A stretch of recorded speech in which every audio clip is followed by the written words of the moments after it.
రైతుల దేవునికి స్తోత్రం.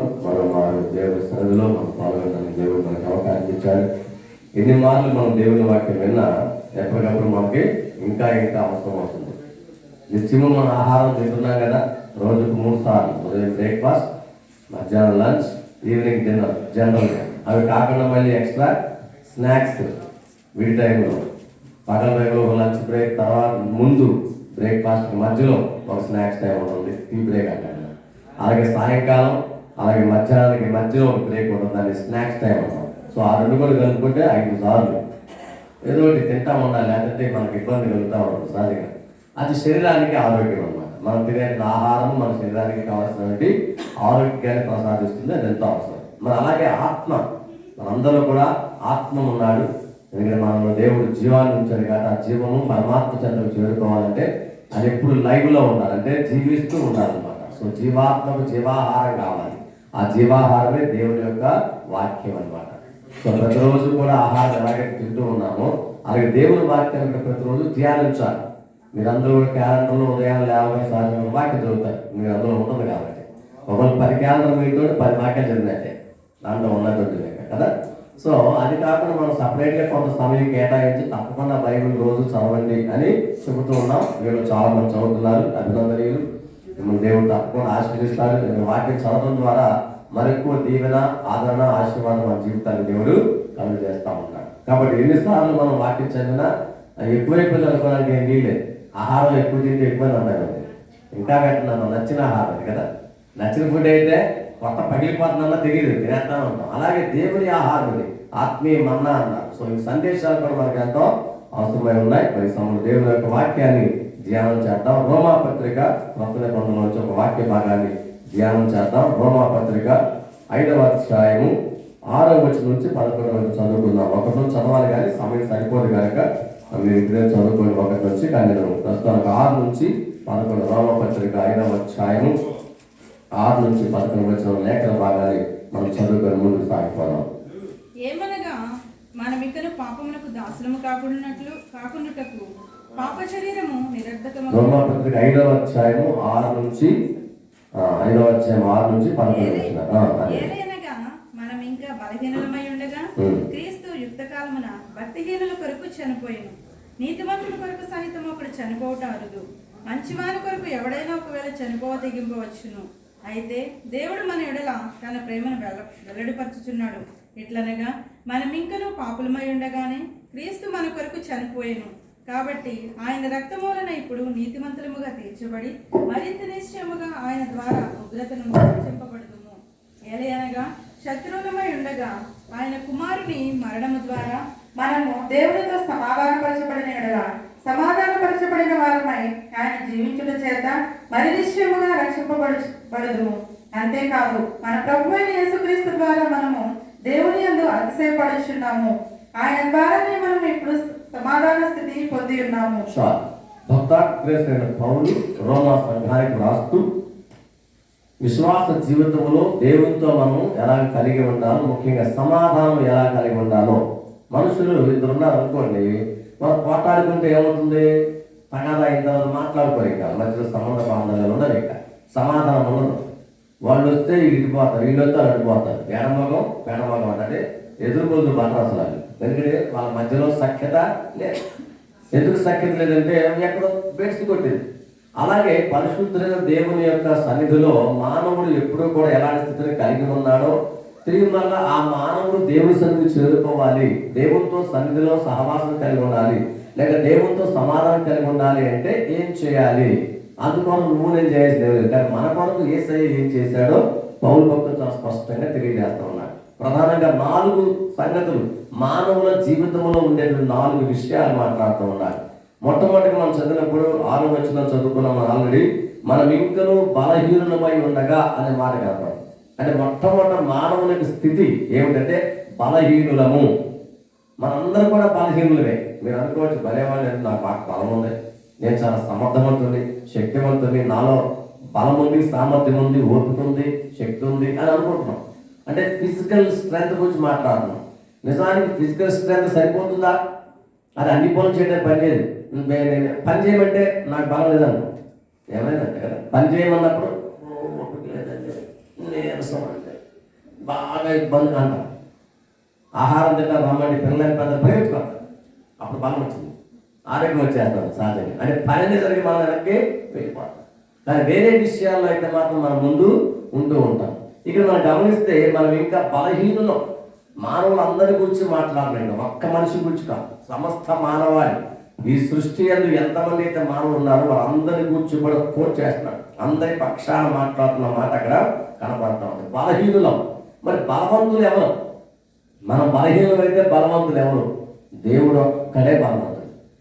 ఇదేంటండి అలా ఉంటుంది వాక్యంలో. చూడండి, వాక్యంలో మనం కనపడుతుంది ఆయన ఒక్కడే బలవంతుడు అనే మాట మనం చాలా స్పష్టంగా చూస్తాం. నీవు నేను కావాల్సిన విషయాలు ఒకరు పోతే ఇబ్బంది పడదు. దేవుడు చెప్పిన మాట కీర్తన గ్రంథం 62వ కీర్తన, దేవుడు చెప్పిన మాట మనకు కనపడుతుంది. 62వ కీర్తన 11వ వచనం చదివితే బలం ఎవరు అక్కడ దేవుడు మాట్లాడుతున్నాడు. 62వ కీర్తన 11వ వచనం. బలము తనదని ఒక మాట దేవుడు సెలవిచ్చాను, రెండు మార్లు ఆ మాట నాకు వినబడింది. చాలు. దేవుడు ఎన్నిసార్లు చెప్పాడు? ఒక్కసారే. కానీ ఇంకోలా వినిపించింది, 2 సార్లు వినిపిస్తుంది అన్న భక్తునికి. ఏమని? బలము నాది అని దేవుడు చెప్పాడు. అంటే మనమైతే బలహీనం, కానీ బలం కావాలంటే ఎక్కడ దొరుకుతుంది? బలవంతుడైన దేవుని దగ్గర దొరుకుతుంది. బలవంతుడు ఆయన, ఆయనలో బలం ఉంది. అంటే కావలసిన సామర్థ్యం ఆయన దగ్గర మాత్రమే ఉందన్నమాట. అందుకని యేసు ప్రభు పుట్టుక గురించి మాట్లాడుతూ మనం చదువుకుంటాం. యెషయా గ్రంథం 9:6 మనం చదవనక్కర్లా, మనందరూ కూడా కనపడతాం కదా, క్వాలిఫికేషన్స్ కనపడతాయి. ఆయన గురించి వివరణ చేస్తూ బలవంతుడైన దేవుడు అనే మాట వాడతారు అక్కడ. బలవంతుడైన దేవుడు అంటే దేవుడు ఏముంది? బలం ఉంది. అంటే మానవులందరూ కూడా బలహీనులే, నీవు నేను అందరం కూడా కలుపుకోండి, మనందరం బలహీనులే. కానీ బలము కలిగిన వాడు ప్రపంచవ్యాప్తంగా ఎవరంటే దేవుడు ఒక్కడే. ఆ దేవుని గురించి మాట బలము నాది, నేనే బలవంతుని అని మాట్లాడుతున్నాను. మరి ఆ బలం మనకు కావాలంటే ఏం చేయాలి? Very simple. బలవంతుడి దగ్గరికి వెళ్ళి మనం కూడా బలం ఎక్సర్సైజ్ చేయాలన్నమాట. వ్యాయామశాలలు ఉంటాయి తెలుసు మీకు, ఎక్సర్సైజ్ చేయడానికి వ్యాయామశాల అంటారు. అంటారు సార్ వ్యాయామశాలలు, అందులో బాగా ఎక్సర్సైజ్ జిమ్ అంటారు, ఇంగ్లీష్లో చెప్పండి జిమ్. అక్కడికి వెళ్ళి మంచిగా చేస్తే కండ పుష్టి కలుగుతుంది అన్నమాట. బక్కగా ఉన్న బలవంతులు అవుతారు, కొంచెం కండ పడుతుంది. అది బలం. ఆ బలాన్ని గురించి మాట్లాడుతున్నారు. అంతరంగ బలంలో నువ్వు ఉండాలంటే ముందు శరీర బలం కూడా కనిపించాలి కదా. సో అది రావాలంటే మనం ఎక్కడికో వెళ్ళాలి, కానీ దేవుని దగ్గరికే రావాలి. నీవు నేను దేవునికి దూరం అయిపోయావు, ఎందుకంటే మనలో బలము లేదు. మనందరూ కూడా బలహీనము, మనలో ఏమాత్రం కూడా సామర్థ్యము, అందుకని మన వీక్నెస్ కనపడతాము. అయితే మన క్రీస్తు ద్వారా బలవంతులు అనే మాటకు తెలియజేస్తున్న భక్తులు, అందుకు దేవునికి మహిమ కలుగును గాక. మనం బలహీనులమే కానీ క్రీస్తు ద్వారా మనము బలవంతులము. ఎందుకు బలవంతులు? ఆయన బలవంతుడు, ఆయనలో బలం ఉంది, ఆయనలో సామర్థ్యం ఉంది, ఆయనలో శక్తి ఉంది. ఆ బలము, ఆ శక్తి, ఆ సామర్థ్యం మనకు ఉచితంగా ఇచ్చాడు అన్నమాట. కాబట్టి నీవు నేను బలం పొందుకోవాలని యుక్తకాలం ఆయన లోకానికి వచ్చాడు. మనం ఇంకా బలహీనమై ఉండగానే మనలో బలము లేదు, అందుకే మనం బలం లేకుండా కంగారు పడుతున్నాం. అడ్వర్టైజ్మెంట్ చూస్తూ ఉంటాం, బలం కావాలంటే బలం ఆహారం కావాలి. ఏం బలం కావాలి? ఎంత బలం కావాలి? ఏ బలం కావాలన్నా సరే ఆహారంలో స్పెషల్ ఫుడ్ తినాలి, ఎక్స్ట్రా ఆహారం తినాలి, లేకపోతే మిల్క్లో ఏదో స్పెషల్ పౌడర్ వేసుకోవాలి. ఇలాంటి అడ్వర్టైజ్ చూస్తూ ఉంటాం. మీకు బలం కావాలా? ఈ పౌడర్ వేసుకొని మంచి బలం వచ్చేది. ఆడవాళ్ళకి సపరేట్, జెంట్స్కి సపరేట్, పిల్లలకు సపరేట్, ఎవరి కాళ్ళకి సపరేట్ పౌడర్ వస్తుంది, అవేది వచ్చేది. ఇంకా మంచి డాక్టర్ దగ్గరికి వెళ్తే ఆకుకూరలు తినండి, మీకు మంచిగా బలం అవుతుంది. మాంసాహారం వద్దు, శాకాహారం. ఒకవేళ మాంసాహారం డాక్టర్ దగ్గరికి వెళ్తే శాకాహారంలో ఏమున్నాయో చెత్త తప్ప, మాంసాహారం తిరుము, అందులో చాలా ప్రోటీన్స్, విటమిన్స్, మినరల్స్ ఇవన్నీ వచ్చేస్తాయి. ఎవరు మాట్లాడమని మనం? ఆ డాక్టర్ గారు వెజిటేరియన్, ఈ డాక్టర్ గారు నాన్ వెజిటేరియన్. వెజిటేరియన్ ఏమంటారు? వెజిటేరియన్ అనమాట. నాన్ వెజిటేరియన్, నాన్ వెజ్ అనమాట. అంటే మాంసాహారం తినమనే వాళ్ళు మాంసాహారం తినమంటారు, శాకాహారం శాకాహారం. ఈ రెండు తినకుండా మానేసేమనుకోండి దెబ్బగా ఏమంతా ఆలోచిస్తారు. ఒక పూట మానేస్తే లోపల మనకి ఎరకడానికి అంతే కదా, ఆకలి మొదలవుతుంది. అబ్బో అసలు ఒక పూటగా మనం కంగారు పడతాం, డ్యూటీలు చేసాం, మరి ఇబ్బంది కదా. ఒకవేళ ఒక పూట ఆగినా లేట్ అయితే మనం లెక్కేసాను ఇందాక, రోజుకి 5 సార్లు స్నాక్స్తో కూడా కలుపుకుంటే, స్నాక్స్, టీలు, కొంత ఆహారం నేను ఒక టీ తాగుతూనే ఉంటాను. టీ టీ టీ టీ ఆకలి చంపేస్తాను. తర్వాత బ్లడ్ అంతా చచ్చిపోతుంది, లోపల బ్లడ్ ఉంటుంది కదా, టీయే ఉంటుంది. రక్తం తీద్దామంటే టీ వస్తాయి బయటికి, అంతే కదా. మనుషులు మాత్రం దానికి అడిక్ట్ అయిపోయారు, అంటే దానికి బానిసలు అయిపోయారు. కానీ అది మనకి బలాన్ని కలిగించదు. నిజంగా మనకి బలాన్ని కలిగించేవాడు దేవుడే. మనకు బలాన్ని ఇవ్వడానికి, తిరిగి బలవంతుడైన దేవుడితో మనం సత్సంబంధం కలిగి ఉండడానికి, అంటే మంచి సంబంధాన్ని కలిగి ఉండాలి. ఆయనతో సంబంధం మనం కోల్పోయాం. ఎందుకు కోల్పోయామంటే మనం బలహీనలు. మనం ఆయనతో యుద్ధం చేయలేం, ఆయనతో పోరాడలేం, మనం శాంతియుతంగా ఆయనతో జీవించలేం. కానీ చాలా కష్టం మనకు అక్కడ కనపడతా ఉంది. సో అలాంటి ఈ స్థితిలో దేవుడు మన కొరకు వచ్చాడు అని చెప్పి ఇక్కడ పౌలు గారు తెలియజేస్తారు. అదే ఆలోచన మరో రెండో మాట చెప్తున్నాడు. రెండో మాట, భక్తిహీనులము.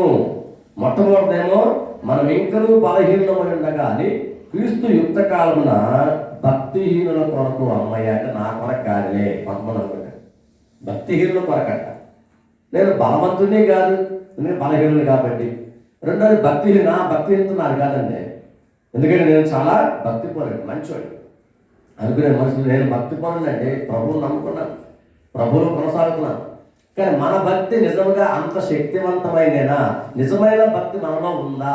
భక్తిహీనులా భక్తివంతులు మనం, భక్తి పరులు మనం. నేను భక్తి పరుడు అని చెప్పుకునే వాళ్ళు అంటే సారవంతమైన భక్తి మనలో ఉందా? అసలు వాక్యం ఏం చెప్తుంది భక్తి పరులు భక్తిహీనుల గురించి? అసలు మనుషులు ఎలాంటి వాళ్ళు? ఆదికాండంలోకి వెళ్తే మనకు అర్థం. మొట్టమొదటి పుస్తకం ఆదికాండం 8వ అధ్యాయం 27 చదివితే జెనసిస్ 8:21 మనకు అక్కడ ఆరంభమవుతుంది. మనం అసలు మన స్థితి ఎలా ఉంటుందో అనే మాట అక్కడ కనపడతా ఉంది. ఆదికాండం 8:21. అప్పుడు యెహోవా ఇంపైన సువాసన ఆగ్రహించి ఇక మీదట నరులను బట్టి భూమిని మరలా శపించెను. ఎందుకనగా నరుల హృదయాలోచన వారి బాల్యము నుండి చెడ్డది. నరుల హృదయాలోచన ఎప్పటి నుంచి చెడ్డది? బాల్యము నుండి కూడా చెడ్డది. అంటే భక్తిహీనులు, భక్తి లేనటువంటి వారు ఎప్పటి నుంచి?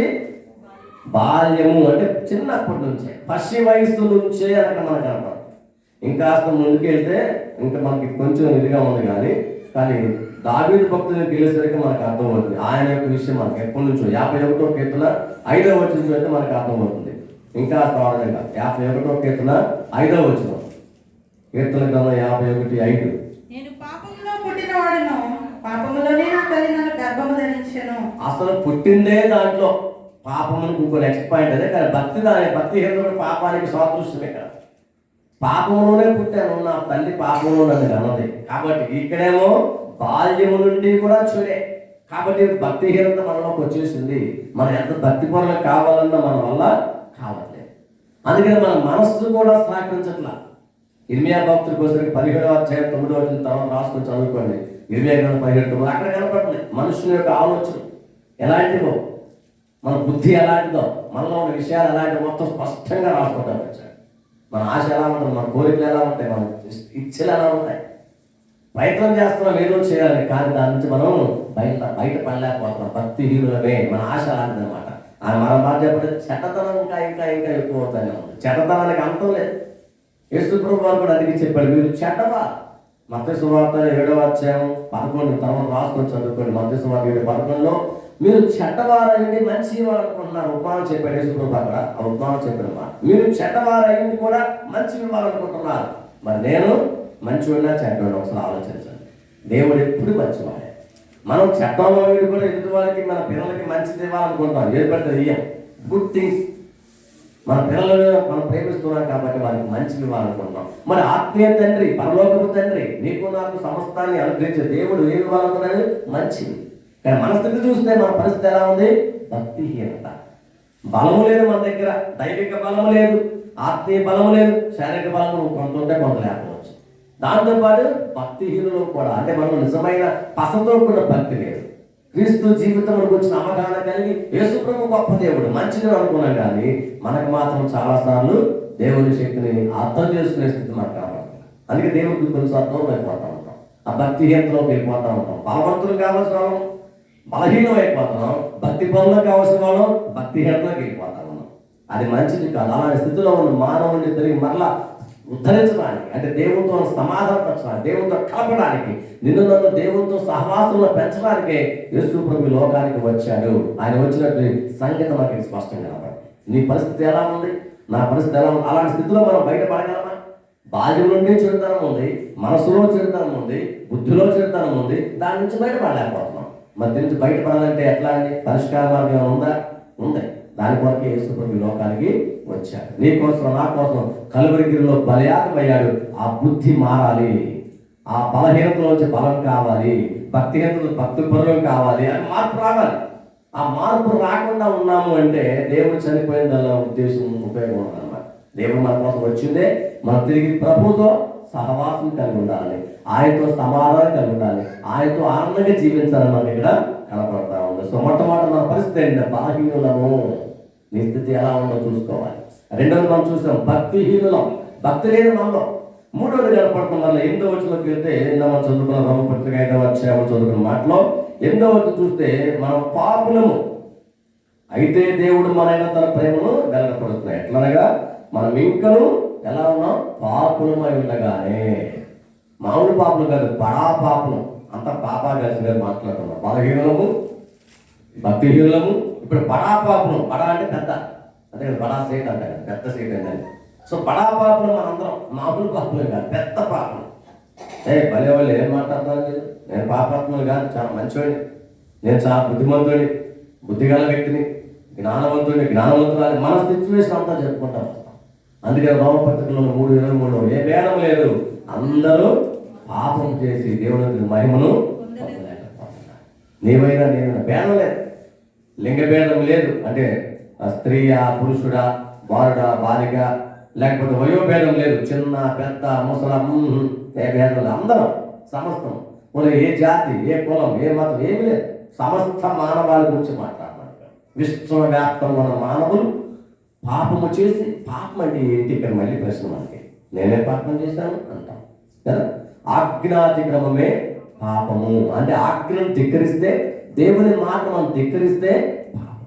దేవుడు చేయమన్న పని చేయకపోతే కూడా పాపం. చూడండి, యాకోబు పత్రిక మనం చూస్తాం. యాకోబు పత్రిక 4వ అధ్యాయము 17వ వచనం. ఇది కూడా పాపమే. యాకోబు పత్రిక 4వ అధ్యాయము 17వ వచనం చెప్తుంది. అక్కడ ఒకళ్ళు మేలు చేయాలి, కానీ మేలు చేయకపోతే అది కూడా పాపమే. ఏం చేయాలో, ఏం చేయతగిందో, ఏ ఉపకారం మేలుతో చేయాలో అది మనం చేయట్లా. అలా చేయకపోవడం వల్ల అది కూడా అపరాధమే, అది కూడా పాపమే. నేను చాలా మంచి వ్యక్తి అనుకున్నాను, కానీ మేలు చేయదగిన వ్యక్తిపై ఉండి కూడా మేలు చేయకపోతే అది కూడా మళ్ళీ పాపమే. సో పాపం ఒక లెక్కగా ఇక్కడ చాలా ఉన్నాయి. నేను చాలా బుద్ధిమంతుని అనుకుంటే మన బుద్ధి అక్కడ ఎందుకు పనిచేయదు. మనం అక్కడ పాపులంగానే కనపడతా ఉన్నాం. పాపాత్మలను, మనస్సులను మార్చడానికి దేవుడే సహాయం చేస్తాడు. అందుకని మనందరూ తెలిసి యెషయా 44 ఎప్పుడు చెప్పుకుంటా ఉంటాం. మన నీతి క్రియలు చాలా స్పష్టం అనుకుంటే ఎందుకు మురికి గుడ్డలాగా ఉన్నాయన్నాడు. ఉపయోగపడ వేస్ట్ అనమాట. మంచివిగా మనం అనుకున్నాం అన్ని మంచిది, కానీ దేవుని దృష్టిలో అవన్నీ కూడా చేయాలి, అవన్నీ కూడా పని చేయవు. నీవు నేను కలిగి ఉన్న పై వేషధారణ ఉందే అది పని చేయదు. దేవుడు అంతరంగానే చూస్తున్నాడు, అంటే నీలో నా హృదయాన్ని చూస్తున్నాడు. అది ఎలా ఉంది? క్లీన్ అండ్ ప్యూర్, శుభ్రంగా శుద్ధిగా ఉందా లేదా? మనం ఒక వెసలు తెస్తే, పాత్ర తెస్తే పై చూస్తాడు కొంతమంది, మనం లోపల కూడా చూస్తాడు లోపల క్లీన్ ఉందా లేదా అని చెప్పేసి. పైన చూస్తాడు, లోపల కూడా చూడాలి కదా. ఎందుకంటే దాంట్లో ఏం వాటర్ తెచ్చాం తాగాలని ముందు చూసుకుంటాం కదా. అలాగే శుద్ధమైన హృదయం మనలో ఉందా, శుద్ధమైన మనస్సు మనలో ఉందా, అది ప్రభు ఇక్కడ పరిశీలిస్తాడు, పరీక్షిస్తాడు అన్నమాట. మనం ఎప్పుడైతే ఆలోచిస్తున్నామో దేవుడు యేసు ప్రభు వారు మనలో ఉన్న బుద్ధిని సరిచేయడానికి, మనలో ఉన్న బుద్ధిహీనత సరిచేయడానికి, మనలో ఉన్న పాపమును, అపరాధం తీసివేయడానికి యేసయ్య వచ్చినట్టు దేవునికి మహిమ కలుగునుగాక. నీ కోసం, నా కోసం బలియాగా అవ్వడానికి యేసయ్య లోకానికి ఎందుకు వచ్చాడంటే మనలో ఉన్న స్థితిగతులను మార్చడానికి. మనంతా మనం మార్పు చెందలేదు, అది మన వల్ల కానీ పని. మనకు శక్తి చాలనుకున్నాం కదా, మనకున్న బలం చాలనుకున్నాం కదా, మనం ఇంకా పాపులంగానే ఉన్నాం. అలాంటి స్థితిలో యేసయ్య నీ కోసమే ఈ లోకానికి వచ్చాడు. వచ్చి ఆయన చనిపోవడం ద్వారానే పాపము నుంచి మనం విమోచించడానికి దేవుడు సహాయం చేశాడు. ఉగ్రత మామూలు విషయం కాదు, దేవుని కోపోద్రేకం ఉగ్రత అన్నారు ఇక్కడ బైబిల్లో. ఆ ఉగ్రత నుంచి రక్షించబడాలి అంటే మనకున్న శక్తి సామర్థ్యాలు సరిపోవు. మనం బుద్ధిమంతులు అవుదామంటే మన యొక్క శక్తి సామర్థ్యాలు సరిపోవు. చాలామంది అనుకుంటారు నాకు బుద్ధి ఉందండి, బుద్ధితో నేను చేయిస్తాను. ఎందుకంటే చాలామంది చాలా సూత్రాలు చెప్పారు. జ్ఞాన మార్గం ద్వారా మనం మోక్షాన్ని పొందుకోవచ్చు, కానీ జ్ఞానం సరిపోదు. మన జ్ఞానం అజ్ఞానంతో సమానం. మనం ప్రయత్నం చేస్తున్నాం జ్ఞానంతో, కానీ జ్ఞాన మార్గం ద్వారా మనం సాధించలేము. కొంతమంది కర్మ మార్గంలో చూస్తున్నారు, అంటే మంచి పనులు. కర్మ అంటే మంచి పనులు, గుడ్ డీడ్స్. నేను మంచి పనులు చేస్తున్నాను, నీ మంచి పనులు దేవుడి సరికి నేర్పించం. అదే చదువుకున్న యెషయా అందుకని మనం చాలా స్పష్టంగా 64:6 చూసాం. మనం చేసే మంచి పనులు మన దేవుడి దగ్గర నడిపించము. మన కర్మ అంటే అది పేరు కాదు. మనం చేసే ఆచార వ్యవహారాలు ఏదైతే పనులు ఉన్నాయో, గుడ్ డీడ్స్, మంచి పనులు చేశాను, నేను ఆ పని చేశాను, ఈ పని చేశాను, ఇతరులకు మేలు చేశాను, ఉపకారం చేశాను, అవి మనం దేవుడి సన్నిధికి నడిపించదు, అది మనం రక్షించదు. మనం జ్ఞాన మార్గం అంటే చాలా రీసెర్చ్ చేశానండి, చాలా ప్రయత్నాలు చేసి కనుక్కున్నానండి, అదేది పని చేయదు. మరి ఏం కావాలి? భక్తి మార్గం. భక్తి అంటే అందుకే గుడ్డి విశ్వాసం అంట చాలా మంది. అంటే గట్టిగా నమ్మాలంటే గుడ్డి విశ్వాసం. భక్తి మార్గం ఇక్కడ. భక్తి మార్గం అంటే డివోటిక్స్, ఇతరులే పక్కన పెట్టరు, జ్ఞానం కర్మలు ఏం పని చేయదు. భక్తి ప్రభు ఎందుకు విశ్వాసం ఉంచాలి అంతే.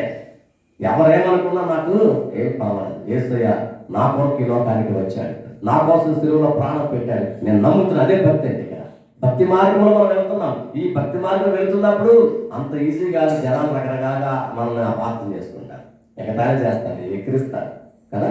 ఎవరెవరు కూడా నేను మాత్రం ప్రభువుని నమ్ముతున్నా, ఈ భక్తి మార్గంలో నేను వెళ్తానే ఉంటా. నా స్థితి నాకు అర్థమైంది, నా కండిషన్ నాకు అర్థమైంది. నేను ఒకప్పుడు బలహీనుండే, నాలో భక్తి లేదు, బలహీనతలో ఉన్నాను, భక్తి లేకుండా పోయాను, పాపాత్ముడే. కానీ నా స్థితి ఇంకా దారుణంగా 4 దగ్గర కనపడుతుంది. అంత మాత్రం కాదు, ఇంకొంచెం ముందుకెళ్ళి 10 వచ్చిన మరో మాటకు 4వ మాట, శత్రువులమై ఉండగా. అక్కడ మనకన్నమాట ఏలయనగా శత్రువులమై ఉండగా. 4వది శత్రువులు. ఎవరికి? దేవుడికి. ఆయనేమో సృష్టికర్త అయిన దేవుడు, సమాధానం ఇచ్చే దేవుడు, సర్వ సృష్టికర్త దేవుడు, శుద్ధుడు, పరిశుద్ధుడు, పవిత్రుడు. ఆయన దగ్గరికి మనం రావాలంటే వీలు పడతాం. ఎందుకు? శత్రుత్వం వచ్చేసి. ఎందుకు శత్రుత్వం వచ్చింది? మనకి ఆయనకి మధ్య హోలీనెస్ తగ్గిపోయింది, అంటే పవిత్రత పోయిందంట. ఆయన పవిత్రమైన దేవుడు, చాలా గొప్పవాడు. ఆయన సన్నిధికి మనం వెళ్ళాలంటే ముందు లోపల నుంచి అపరాధ భావం బయటపడతాం. అపరాధ భావం అమ్మో ఏదో తప్పు చేస్తాను, గిల్టీనెస్ అంటాం.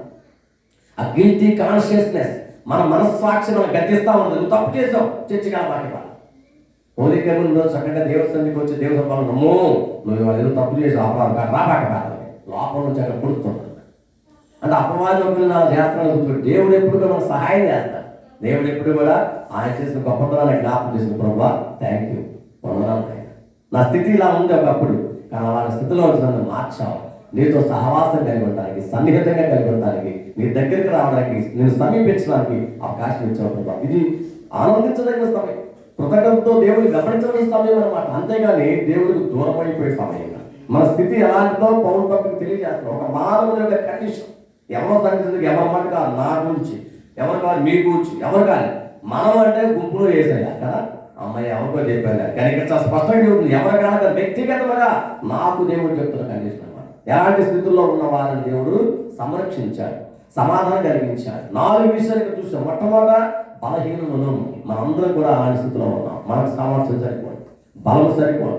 రెండో చూసాం భక్తిహీనులం, మనందరం దేవుని భక్తి నుంచి దూరం అయిపోయాము. ఆరంభం నుంచి కూడా అలాగే ఉంది. కానీ 3వ చూసాం పాపాత్ములం, చాలా పెద్ద పాపాత్ములం మనందరం. ఏదైనా కానీ ఆశలో, చూపులో, దోషంలో ఎక్కడో చోట మనలో లోపం ఉంది. అలాంటి విషయంలో మనం 4వదిగా దేవుడికి శత్రుత్వం లేదు. దేవుడికి రావాలంటే కూడా ఇష్టం లేదు. వచ్చిన మనసు ఇక్కడ ఉన్నదన్నమాట. వచ్చామా పోయామా, ప్రార్థన రమ్మన్నారు కదా, వచ్చా పోయా. అటెండెన్స్ డ్యూటీకి వెళ్ళిన కొంతమంది అటెండెన్స్ వేయకుండా డ్యూటీ సరిగ్గా చేయదు. ఏంటంటే బాగోలేదండి అయినా వచ్చాను, మీరు తింటారు, మీరు సెలవు తిండి పోతారు, నేను ముందే చేతి ఇవ్వండి సార్, అందుకే వచ్చే ఇష్టం లేకపోయినా నా కండిషన్ చూడండి, నచ్చకపోతే సెలవు పెట్టమంటే పక్కకి అట్లా మాత్రం మనం దేవుడి దగ్గరికి అలాగే వస్తాం. అలా రావడానికి మన శత్రుత్వం కలిగి ఉన్నాం దేవుడితో. అలాంటి కండిషన్స్ కలిగి ఉన్నాం. మనకి మరి సొల్యూషన్, సమాధానం ఏమిటి? తర్వాత మనకు చివరి వచ్చిన 11 వచ్చిన మనకు కనపడుతుంది లాస్ట్ మాట, యేసు ప్రభు ద్వారా. అందుకని మన ప్రభు అయిన యేసు క్రీస్తు ద్వారా మనం ఇప్పుడు సమాధాన స్థితి పొంది ఉన్నాము అనే మాట ఉపయోగించాడు. ఇప్పుడు మనకేముంది? సమాధానం. ఎవరి ద్వారా? యేసు క్రీస్తు ద్వారా. దేవునికి మహిమ కలుగును. ఎంత గొప్ప సంగతి ఆలోచించండి. మన కండిషన్ ఎలా ఉంది ఇప్పుడు చూసాం మనందరం కూడా. అలాంటి సిచ్యువేషన్ లో ప్రభువును సమీపించలేం, ప్రభుత్వం మనకి సమాధానం లేదు, ప్రభుత్వం మనకి సహవాసం లేదు, ప్రభుత్వం మనకు సమయం కలగలేం. 2 ఫ్రెండ్స్ ఉన్నారు అనుకోండి, 2 పోటానికి ఉంటే ఒకప్పుడు బాగా దోస్తులు, జిగిరి దోస్తులు అనమాట, థిక్ ఫ్రెండ్షిప్. కానీ ఎక్కడో తేడా వచ్చింది, ఎవరో మధ్యలో పొలంలో పెట్టారు, విడిపోయారు. ఆ తర్వాత మాట్లాడదాం ఆశ ఉన్నా వీళ్ళతో సఖ్యత కలిగించేవాళ్ళు, మీడియేటర్ లేదు, మధ్యవర్తి లేదు. ఎవరో ఉండి మధ్యలో ఒకళ్ళు ఎవరు వచ్చినా ఇంకా పొలంలో పెడతా ఉంటారు, నిలబడతా ఉంటారు. కలిపేవాడు ఉండవు, ఇడబడతానికి ఎక్కువ మంది ఉంటారు, అవునా కదా. కానీ ఇక్కడ తండ్రి అని దేవుడితో మనం విరోధం పెంచుకొని మనం శత్రువుల వైపు దూరం అయిపోతా ఉంటే యేసు ప్రభు మధ్యవర్తిత్వం వహించాడు. ఇక యేసు ప్రభు వచ్చి నిన్ను నన్ను తండ్రి అని దేవుడి దగ్గర తీసుకొస్తున్నాడు. నువ్వు దూరం అయిపోవాలి, దేవుడికి దగ్గర కదా. అమ్మో నేను రాలేదు ప్రభు దగ్గరికి, ఎందుకంటే నా తప్పు కనపడుతుంది, నా అపరాధం కనపడుతుంది, నా పాపం కనపడుతుంది, నాలో ఆ బుద్ధి ఉంటే దుర్బుద్ధి అది కనపడుతుంది. దేవుడు చూపిస్తా ఉన్నాడు. అప్పుడు అవన్నీ క్లియర్ చేసుకో. పాపలు దేవుడిని ఏమి చంపేయడు. ఇక్కడ సరైనటువంటి శిక్షణ ఇస్తాడు మనకి, అంటే టీచింగ్ చేస్తాడు. ఏం కంగారు ప్రాక్టీస్ ఎలాగా నువ్వు అలా స్థితిలో ఉన్నావు కాబట్టి నువ్వు మరలా తండ్రి దగ్గర ప్రశాంతంగా రావాలి, ఆయనతో సహవాసం కలిగినాయి, మంచి పూర్వ వైభవం మరలా పొందుకోవాలంటే నువ్వు సమాధానం కలిగి ఆ సమాధాన స్థితి ఇవ్వడానికే, ఆ పరిష్కారాలను చూపించడానికి యేసు ప్రభు ఈ లోకానికి మన కోసం వచ్చాడు. ఆయన నీ కోసం నా కోసం చేసిన గొప్ప బలియాగం ఏమిటంటే ఆయన చిందించిన రక్తం ద్వారా మన ప్రభువుతో అంటే తండ్రితో సమాధాన పరచబడ్డానికి దేవుడు అవకాశం ఇచ్చాడు. ఇప్పుడు ఈ విశ్వాసం నీ హృదయంలో మరి నీవు ఎలాంటి ఆలోచన కలిగి ఉన్నావు? నేను యోగ్యుడిని కాను, నేను పనికిమాలిన దాన్ని, అపవిత్రమైన వ్యక్తిని, అపవిత్రాన్ని అనుకుంటున్నానేమో. కానీ ఒకసారి దేవుని యొక్క లేఖనాల వెలుగులో మనం పరీక్షించుకుంటాం. అప్పుడు దేవుడే క్లియర్ చేస్తాం. ఏం కంగారు పడకలా, సమాధానం లేవు, నువ్వేం చేస్తున్నావు, పరిష్కార మార్గం దేవుడు చూపించాడు. దాన్ని వదిలేసేస్తే అప్పుడు పనిష్మెంట్ గుర్తుపెట్టుకోండి, అంతే కదా. సొల్యూషన్ చెప్పాడు, డాక్టర్ గారి దగ్గరికి వెళ్తే సొల్యూషన్ చెప్పాడు, అమ్మ ఈ పని చేయాలా, ఈ ఇంజక్షన్ చేసుకుంటే ఇక నొప్పి తగ్గిపోవాలి. అమ్మో ఇంజక్షన్ అంటే సూదేగా ఇట్లా పుడుతావుగా, నాకు వద్దులే, నాకు చాలా భయం అని చెప్పి వెళ్ళిపోయావు. ఆ సూది పడకపోతే నీకు లోపల మరి పంచాలి కదా. అలాగే నీళ్ళలో పెయిన్ బాగా భరిస్తూనే ఉంటాయి. అదే సూది గుచ్చుకుంటే క్షణాల్లో అది ఇంజక్షన్ లోపలికి వెళ్ళిపోయి నీకున్న ప్రాబ్లం క్యూర్ చేస్తుంది, చక్కగా సెట్ అయిపోతుంది. అలాగే ఇక్కడ కూడా దేవుడు సమాధానం మనకి ఇస్తున్నాడు. ఆ సమాధాన స్థితి యేసుక్రీస్తు ద్వారా నీకు నాకు ఇవ్వబడింది అనమాట. అంటే మనకు ఉచితంగా ఇవ్వబడింది. కానీ ఇక్కడ మనం గమనించాల్సి చివరి పాఠం ఏంటంటే ఆయన మన కొరకు తన రక్తాన్ని చిందించాడు. ఎంత గొప్ప దేవుడు ఒకసారి ఆలోచించాలి. మనకు ఉచితమే, మనం దేవునితో సమాధానం కలిగి ఉండడానికి మనం ఫ్రీయే. ఏసయ్యా నీకు వందనాలు, ఎందుకంటే నా కోసం రక్తం చిందించాను మాట చెప్పేస్తాం. కానీ ఎంత గొప్ప త్యాగం చేశాడో అది మనం లైఫ్ తీసుకుంటాం, అంటే తేలిగ్గా సులకనగా తీసుకుంటాం, ఏముందలే అన్నట్టుగా. కానీ ఎప్పుడైతే మనం హోలీ కమిటీ రోజున మనం గమనించవలసింది, గుర్తుపెట్టింది మళ్ళీ అంత గొప్ప త్యాగం చేసిన ఏసైకి నేను ఏం చేస్తున్నాను, నా స్థితి ఎప్పుడు నాకు చూశాను, ఎంత దారుణమైన స్థితితో, అలాంటి స్థితిలోంచి నన్ను సంరక్షించి కాపాడి సమాధానపరిచి తండ్రి దేవుడితో నన్ను దగ్గర తీసుకుంటున్నాడు. ఇంత గొప్ప త్యాగం ఏసై చేసేటప్పుడు నీకు వందనాలు, కృతజ్ఞతలు. ఈ సమాధానం నాకు ఇచ్చాడు, నేను కోల్పోను, తండ్రితో ఇంకా హ్యాపీగా ఉంటాను, దేవుడితో నేను ఎక్కువ సంబంధాలు కలుగుతాను, దేవుడి సన్నిధికి ఆశగా వస్తాను, దేవుడి వాక్యాన్ని మరింత శ్రద్ధగా చదువుకుంటాను, దేవుడి సన్నిధిలో ఎక్కువ సమయం గడుపుతానని ఆశ మనలో కలుగుతాను.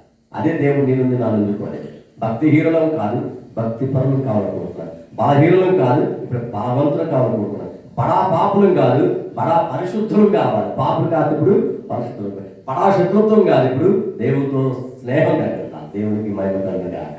మరి ఈ లక్షణాలు మనం మార్చుకున్నట్లయితే ఈ దేవునితో సమాధానం కలిగి ఆయన ఆశీర్వాదాలు దీవులు పొందుకుంటూ ఆయన కొరకు మనం గొప్పగా దీవులను ముందుకు వస్తాయి. పాఠ్యం మనకి అందరూ తల ఉంటుంది, మనం ప్రార్థన చేసుకుంటాం. విన్నట్టు మాటను ఒక్కసారి ధ్యానం చేసుకుంటాం. ప్రియమైన విశ్వాసి, పౌలు భక్తులు రోమ పత్రికలు రాసిన మాటలు మనం అధ్యయనం చేశాం. మన కండిషన్ ఎలా ఉంది, చాలా దారుణంగా ఉంది నేర్చుకున్నాం. బలహీనులను, భక్తిహీనులను, బడాపాపులను, దేవుడితో శత్రుత్వం కలిగిన వాళ్ళు, ఈ నాలుగింటి నుంచి మనం కాపాడేవాడు మనకు ఎవరు లేరా అని ఆలోచించినప్పుడు దేవుడు వాక్యం ద్వారా నేర్పిస్తున్నాడు. యేసుక్రీస్తు ప్రభు నీ కొరకు నా కొరకు ఈ లోకానికి వచ్చాడు. మనలో తిరిగి మళ్ళా ఆ పూర్వ వైభవం కలిగించి తండ్రితో సమాధానం కలిగి హ్యాపీగా జీవించాలని దేవుడు కోరుతున్నాడు.